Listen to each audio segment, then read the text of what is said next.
Hi Breindy, excellent. Thank you as always for uploading your homework and your photo shoot. You're doing excellently. You should be proud of yourself. You really are. Okay, let's just have a look quickly. It looks perfect. You can see here there's a shallow depth of field, a longer depth of field. Exposure looks exactly the same. As I do this for everybody, let's do this for you. Okay, so let's write down the numbers. You should know, by the way, that I'm really not a number person. I've had a car for like 7 years or 8 years. It's only 7 numbers and I still don't know the license plate. I'm really not a number person, and this is about as much as you need to know numbers in photography, okay? But I do believe you do need to know these numbers. The truth is, like you learned in the video, you're going to get away from the numbers even and get into the world of clicks, and you click, click, click this way, click, click, click that way. But it's the same thing. But this is about as much numbers as you need to know, in my opinion. Okay, so let's write this down. So the speed is a 1/125th. You are at f2 at ISO 800. Okay, let's go to the next picture. Here you are at a 1/60th at f4 at 1600 ISO. Okay, looking good so far. The next picture, you are at a 1/30th of a second. Good. At f2.8. Excellent. At 400 ISO. Now those stats, you could be one of the few who gets it, who really nails it, because all these stats are completely different. So we're on track. Let's see what happens. Okay, so let's go from a 1/125th to a 1/60th. That is +1. And then from f2 to f4 is -2. Remember, the little trick with aperture is if the number doubles, it's 2 stops. And from 800 to 1600 is +1. That means +1 -2 +1 equals 0. Same exposure. Excellent. Okay, now 160 to 130 is +1. And now f4 to 2.8 is +1.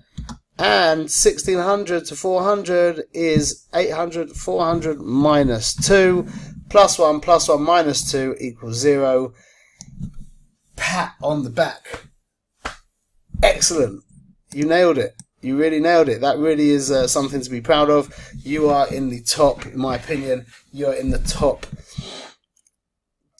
7% of photographers in the world in regards to understanding this. A lot of people do not understand this. They really do not.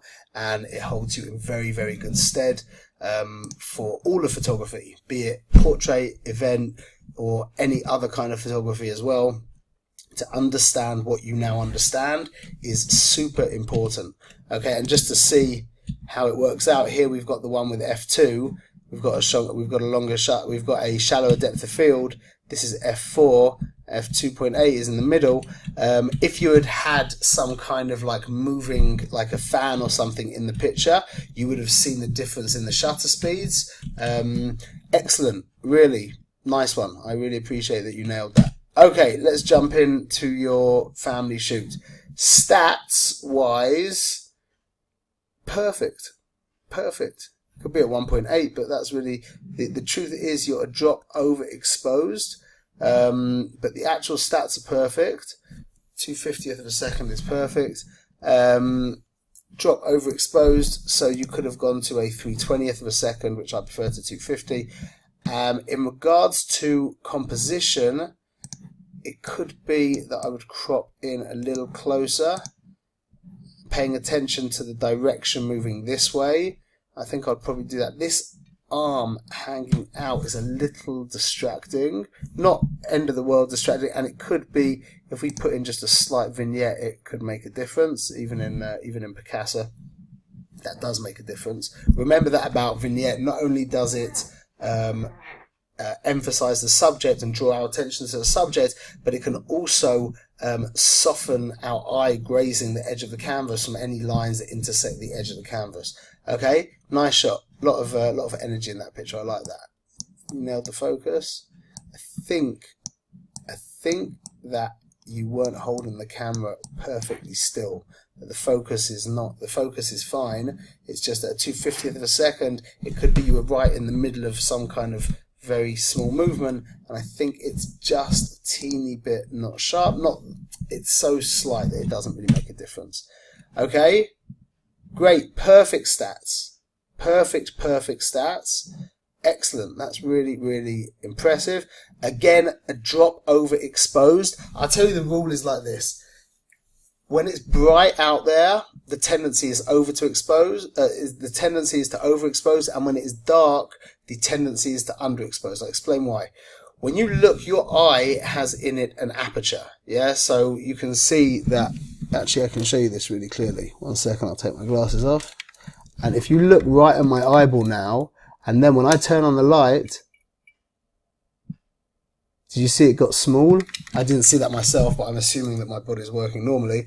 So that is the aperture in your eye. Okay, your pupil dilates, which means it gets big, and it contracts, which means it gets small. When it's bright, it gets very small, and when it's dark, it dilates, gets big, allows more light in. Exactly the way an aperture works. That's how we discovered the concept of the aperture. Now, what happens is when you're in a very bright situation, your eye, like I just said, it constricts, which means when you're in bright daylight and you're taking pictures, when you look at the screen on the back of your camera, your eye is actually receiving less light because it's bright outside, which means you look at the back of the camera and the picture appears to you to be darker than it actually is. Okay, and conversely, when you're in a very dark situation, I still fall into this myself personally. It's a difficult thing to remember and to stay on top of. When you're in a very dark situation, your pupil dilates, yeah, which means you're seeing a brighter image. So when you look at the back of the screen, your eye sees a brighter image, which means you compensate and make it darker. So in bright situations, there's a tendency to overexpose, and in dark situations, there's a tendency to underexpose. So I think you fell into this trap a little bit. So just keep aware of that, be aware of that. And in bright situations, just make sure that you're going a little bit darker than what you would have been otherwise. It's always advisable to underexpose instead of overexpose. If ever in doubt, always go under, because it's easier to bring back the information. Okay? Excellent. Beautiful. A beautiful little girl, and a drop underexposed. I appreciate the composition. I think that I would crop a little bit closer. Let me just see the stats again. Okay, I'm not sure why this time you went to 2.5. The stats are good, but they're not perfect. I would be at 1.8 personally. Maybe the feet were too blurry according to your taste. I don't know, but I would have been at 1.8.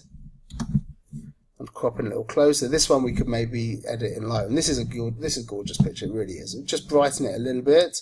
It looks like a flash went off, but that's not true. You can always see the story of the light in the eyes of the subject. So you can see there's more light coming from this direction, which means there's slight shadows cast over here. You see? Okay, excellent. That's a really lovely picture. Nice one.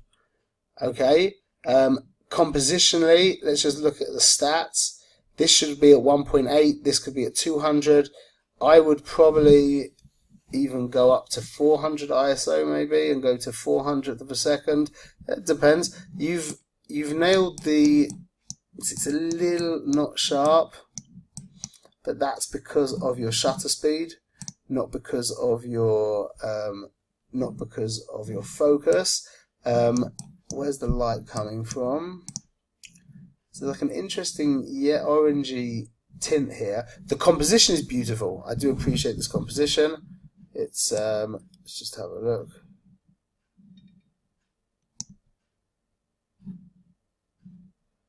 There's your composition. That's great. I really appreciate that. It's a little overexposed again, and the light is a little funny. I'm not sure what's up with the light. You're in a great position. You're understanding photography, and now it's just practice. These little things that I'm mentioning to you about, just make sure you go out there, write down a little list of all the criticism that I all the constructive points that I've just listed now. And when you get out there, just make sure that you're on top of everything, shooting a little bit quicker. Okay, it looks to me like for you a 1/60th of a 200th of a second might not be quick enough. So remember, you can go to your ISO, up your ISO a little bit, and then you can get yourself a quicker shutter speed. Everyone's different. Everyone finds everyone's body is just they hold everyone's physiology is different, and people can hold the camera. Some people can hold the camera steady without any problem at a 60th of a second, and some people can't hold the camera steady even at a 200th of a second. You have to work out where you are. Okay, excellent. That's a gorgeous shot. I love that picture. That's great. I would crop. That's a problem. That doesn't work there. Now, if she had put her hand, what I would really get her to do is to put her hand on the side, on her hip, and that would really echo. This picture would end up being amazing as opposed to just great. If her hand was over here, because that would echo this side over here, and it would bind it together. In regards to leaving this space at the top, I think that's fine. I like that. These stats are perfect. It could be 1.8 and 400, but that's perfect. Excellent. It was a good idea to go up to a 400 ISO, give yourself a little bit more room with your shutter speed. Great shot. Great shot. Would I crop it a little bit? I might do that. But like I said, her hand on her hip there, that would make all the difference. I think you understand that. Okay, amazing. Let's take this one into Lightroom. Really good, Breindy, really good. Very impressed. And you've got what to be proud of. It's excellent. Okay, let's see what we can do here. The first things first, what I'm going to be doing with this picture is brightening her face. Just give me a second here. And I'm going to bring out her eyes. Okay, because really we've framed. This is what the picture is. It's her face. So let's do this. I'm going to use a paintbrush, a large paintbrush, and just do one kind of splodge here, or a couple of splodges. Let's just have a look how that fell. That's fine.